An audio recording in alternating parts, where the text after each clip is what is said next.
Akashvani Imphal Nayani Devi Pau Pajari Ahanbada Maruiba Pau Mukhyamantri Yumnam Khemchana Sabhapati Oiduna Lanjenariba Miyoi Singi Punji Mahing Phagat Anaba Amadi Khunda Laita Hanaba Thabak Singi Matangda Mipham Ama Pangthokre Election Commission na Manipuri Yauna Raja Amasung Union Territory Kunni Thoigi Chief Electoral Officer Singda SIR gi Sem Saba Athuba Matamda Loisinaba Khangankre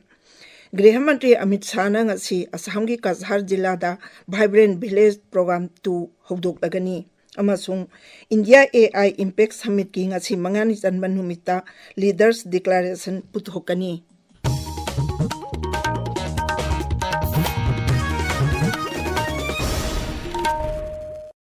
Mukhyamantri Yumnam Khemchana Sabhapati Oidunang Arang Mahaki Secretariat Pangthokiba Mantri Singamasung Makok Thongbo Official Sing Yawa Mipam Amana Lanjena Riba Miwai Singbu Kundalaita Hanaba Hujik Paikaliba Tabak Thorum Sing Hane Ying Sinkre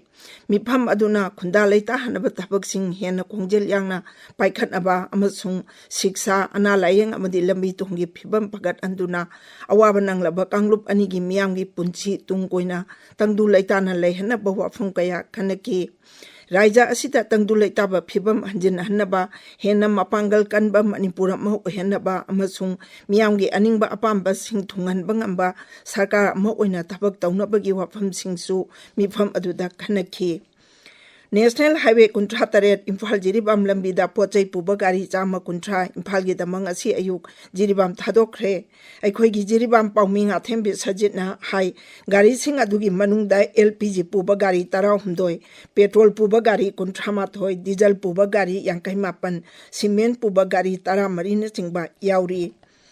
Election Commission na Manipur yauna Raja amasung Union Territory kunni thoigi Chief Electoral Officer singda Electoral Roll Singi Special Incentive Revision SIR gi Sem Saba Athuba Matamda Loisinaba Khangankre Election Commission na Hai River Raja amasung Union Territory kunni thoi asigi Special Incentive Revision asi Chahi asigi April thadagi Honaba Pandam Thamli Hai River State amasung Union Territory sing adudi Andhra Pradesh, Arunachal Pradesh, Chandigarh, Dadra and Nagar Haveli and Daman and Diu, Haryana, Himachal Pradesh, Jammu and Kashmir, Jharkhand, Karnataka, Ladakh, Maharashtra, Manipur, Meghalaya, Mizoram, Nagaland, Delhi, Orissa, Punjab, Sikkim, Tripura, Telangana and Uttarakhand. Raja and Union Territory Tarani Thoidati SIR gi Thabak asi Hojik Osik Chathari. Grihamantri Amit Shah na ngasi Assam gi Kazhar Jilada Vibrant Village Program 2 Hogdok Lagani Ing Kumjali Singani Niputareta Bharatpu Saukhatlaba Leibak Ama Oihanaba Changsiliba Khongjang asi Saruk Ama Oina Ngamkhai Lamda Leiriba Miyamgi Punchi Mahing Phagat Hanaba amasung Makhoibo Asoi Angam Thoandana Lehanabagi Pandamda Khongthang asi Lokhatpani Senba Chahi Singani Kunipan Kunmapan Phaugi Manungda Scheme Asigi Damak Lupa Koti Sing Taruk Chanipan Hena Kaithokli Scheme Asi Leibak Asigi Raja Tara Manga amasung Union Territory Anigi Tongan Mamba Pamsingda Leiriba Ngamkhai Kulsingda Paikhatli Scheme Asina Ngamkhai Lana Aine Adaba Thabak Sing Chatarakwa Thingnaba amasung Leibak Manungi Ngak Selgi Thabak Phagat Anbada Su Mateng Pangli Grihamantri Amit Shah na ngasi Tripura gi Agartala da Joint Regional Official Language Conference Hogdokani Nongchup Bengal Orissa Assam amasung Uttar Pradesh yauna Raja kun lomna conference asida saruk yagani Thauram asida Nongpok Awang Nongpok amasung Awang Bharat agi lakba senior official lising ahum expert amasung sarkar public sector undertaking amasung banki mihut sing saruk yagani Thauram aduda Hindi amasung Laibak asigi atai lol sing artificial intelligence amasung matangga chunaba technology sing sijanaduna lolgi matangda thengnariba khudungchadaba sing khananainagani Arunachal Pradesh amasung Mizoram na mapung phaba raja oikiba numita ngasi Rashtrapati Draupadi Murmuna raja sing asigi miyamda yaifapawjel pirakli Social media da thagatpa post amada Rashtrapati na hai raja sing asi mahosagi phajaba ina khulaba kala sanskriti leijaba amasung honaba kanba lamdamni raja sing asina leibak asi chawkhat thorangda chauna saruk yari numit asina lakpada raja sing asi chawkatpa amasung santi leiba oirasanu hairi ताबिरिबा पावसी आकाशवाणी इम्फालदगिनी India AI impact summit लिसिंग अनि कुंतरो new Delhi की भारत मंडपमदा चतरी थासी की तरा तौता हौखिबा summit असी ngarang प्रधानमंत्री नरेंद्र मोदी ना हुनबी मतुंग इना हौदोखी समिट असी ngasi mangani chan manumita leaders declaration पुतुकनी मसिना मालेंगी लेबाक सिंग AI गवर्नेंस के लमदा पुनः चटमिनबगी खुदोंचाबा पीरगनी GPAI काउंसिल की अवांग थाकी मिपमसु ngasi पांगथोकनी समिट असिदा सरुक यारिबा लेबाक सिंगना AI की थबक थौरम हेना मपांगल कन अनबगी मतंगदा हन्ने यिंगसिनगनी समिट असिदा AI की लमदा खंगा हिरबल लुचिंगबा चंगा हेना एकाडेमिशियन चामयांखै अमसुंग चीफ टेक्निकल ऑफिसर जामरीरोम सरुक यारी न्यू दिल्ली दा पांगथोकलिबा India AI impact summit ngarang प्रधानमंत्री नरेंद्र मोदी ना सभापति ओइदुना ललोल इतिकी लुचिंगबसिंगी ओइबा खना नैनबा मिफम अमा पांगथोखरे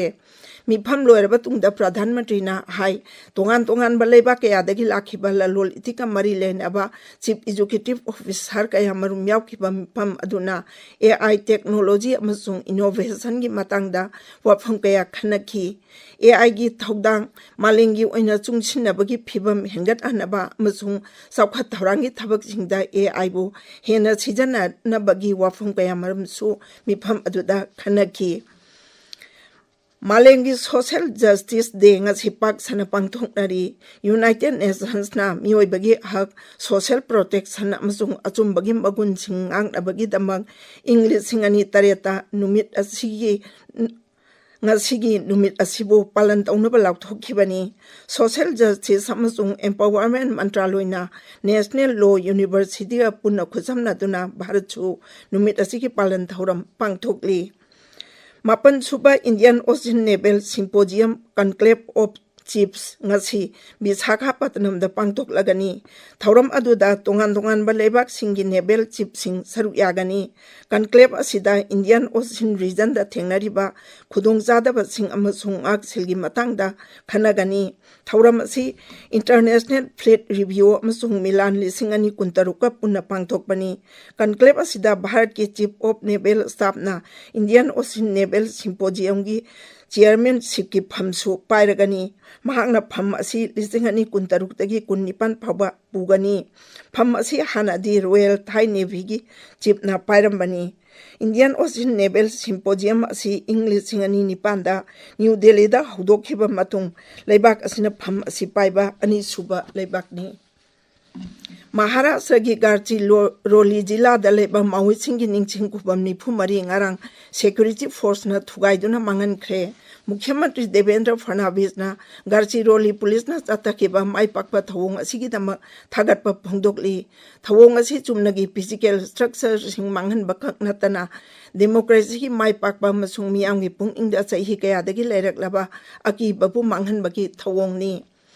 प्रधानमंत्री नरेंद्र मोदी की पुकनिंग की वा मन की बात की चामा कुंट्रा माथोई सुबह एपिसोड लाकलिबा नुमाइजिंग नुमित की अयुक पुंग तरा माथोइदा खासबानी की थोंगदा संदोकनी